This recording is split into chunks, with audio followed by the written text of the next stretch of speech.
With LD Consulting.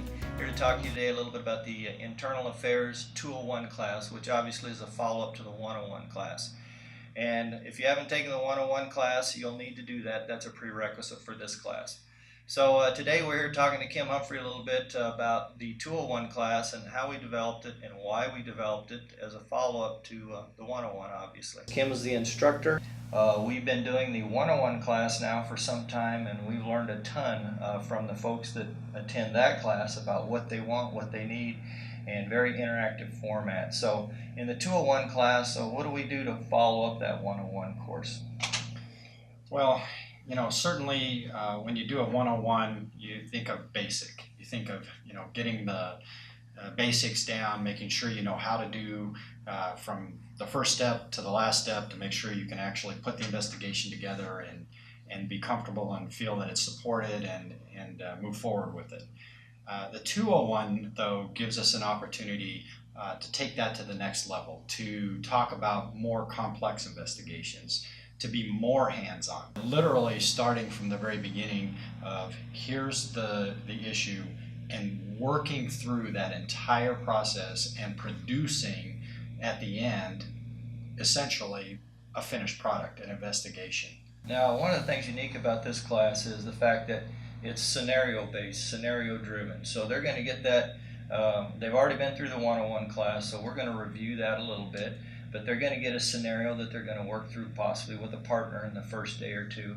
The last 2 days is kind of a solo deal, and they're going to go through and they're going to do all the steps of the investigative process. The thing that I think that is very good about this program as compared to others is the students need to demonstrate that they can do a certain skill throughout the class. So by the end of the class, they will have demonstrated to the instructor or instructors, whatever it is, that they can do all the different steps. And I think that is unique what this course brings to that a lot of other courses don't do that I'm aware of.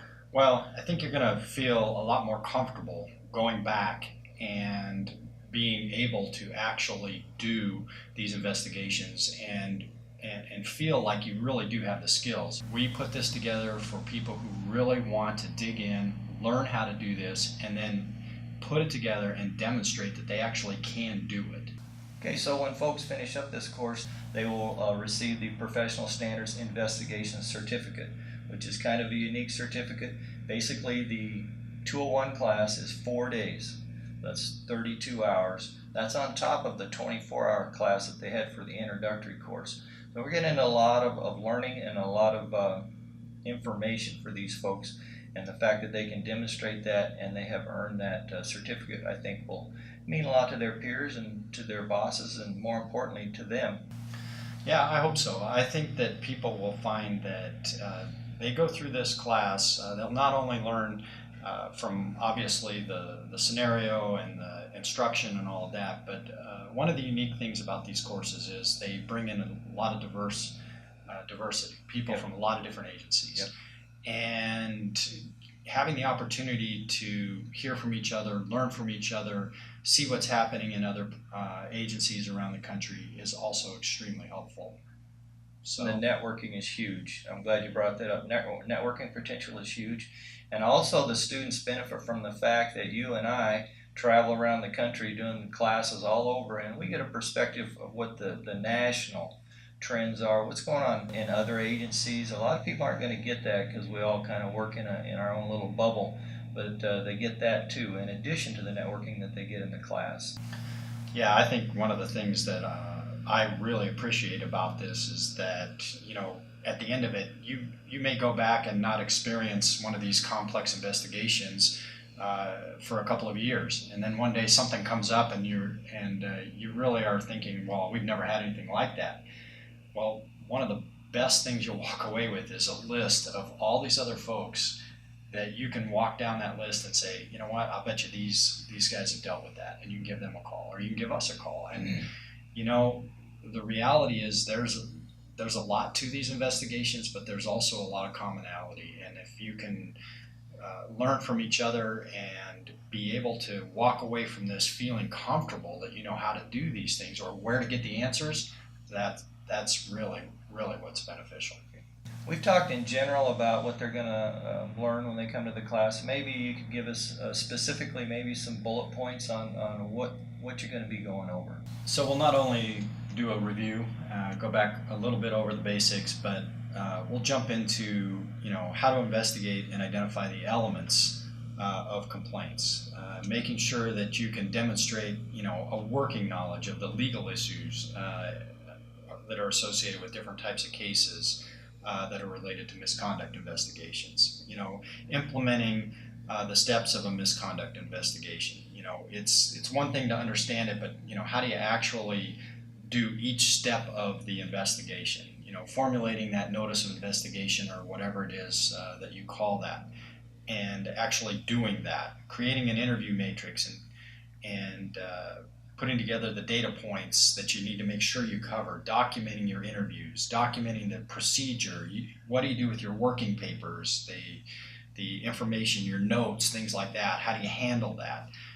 And then, of course, the primary thing we're going to do is we're going to complete 2 misconduct investigation reports. They're going to be based on case scenarios. The first one we'll be working with somebody together, and then we'll be doing it on your own to make sure that we know that you actually have a good understanding of how to do these. Okay.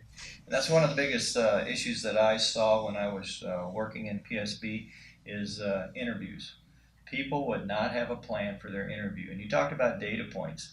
A lot of folks don't realize it, but when you do a big case and you're interviewing 10, 20 people, you've got to have an interview plan, you've got to have a matrix, you've got to have data points. If you don't, when you get done, you're going to have some investigator that's got a stack of interviews and they just keep reading through them. So you got to develop those data sets with the data points and be smart about how you do this. It's definitely something that we cover. There's a lot of things to make sure you're covering when you walk in, and having that plan in advance is certainly going to help you be more successful. And I know we talked about it earlier in the 101, but liability incurred by an organization doing IA investigations is huge. Best practice, if you look at some of the DOJ reports, is that IA investigators, and you look at any litigation, should have some type of formalized training. When it's all said and done, it's all going to be in writing, and your ability to support that and your reasoning behind why you put that information in there or how you went about it, that's all going to be looked at by somebody. So it's very important. Okay, as you can tell, once again, Kim and I are really passionate about this. We've got a lot of experience in it, both personally as supervisors, as line investigators, as command personnel. We bring all those perspectives. But more importantly, this class will give you a skill set when you leave that you can utilize in your work to basically add value to your position, add value to your organization, and basically reduce that liability that you're going to have in your organization by doing these kind of investigations. So we hope that you take the opportunity to register for the course, and we hope to see you in the class. Thank you.